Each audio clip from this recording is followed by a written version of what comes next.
Почитувани земјоделци, каде се субвенциите за земјоделците неисплатени се уште за 2013 година, ако е толку силна определбата на оваа власт на Никола Груевски за земјоделството? Срамно е објаснувањето на Груевски дека токму за субвенциите имало процедурални и технички причини, поради што тие останале неисплатени. Требаше да се слушнат најави за протести со кои земјоделците ќе си ги бараат законските права, за наводно посветената власт и Груевски да мора да најави исплата на заостанатите субвенции за претходните години и најава за исплата на субвенциите за житните култури за 2014 година. Така не се планира производство и ова не е никаква посветеност. Почитта на земјоделскиот труд, значи редовно субвенционирање. Само така земјоделецот може да го планира своето производство. Еве ги разликите од планираното до реализираното. Ги има овде на оваа табела.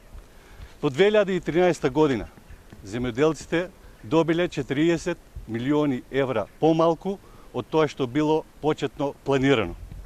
Од 2010 до 2013 година во просек земјоделците добивале над 30 милиони евра помалку од тоа што било планирано во буџетот на Република Македонија.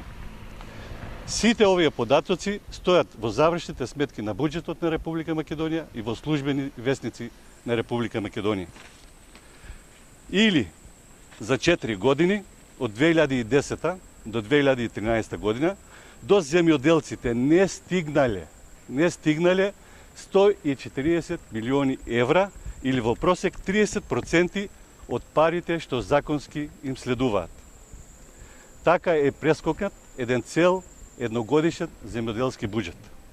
Почитувани земјоделци, субвенциите не се милостина на власта на Никола Груевски, како што таа сака сето тоа да го представи. Субвенциите законски им следуваат на земјоделците и тие законски имаат право да ги добиваат навреме.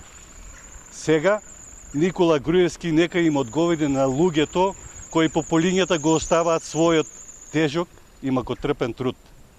Каде оделе нивните пари? Зошто сите милиони за фонтани и тркала биле поважни од нивната земјоделска пот? Благодарам.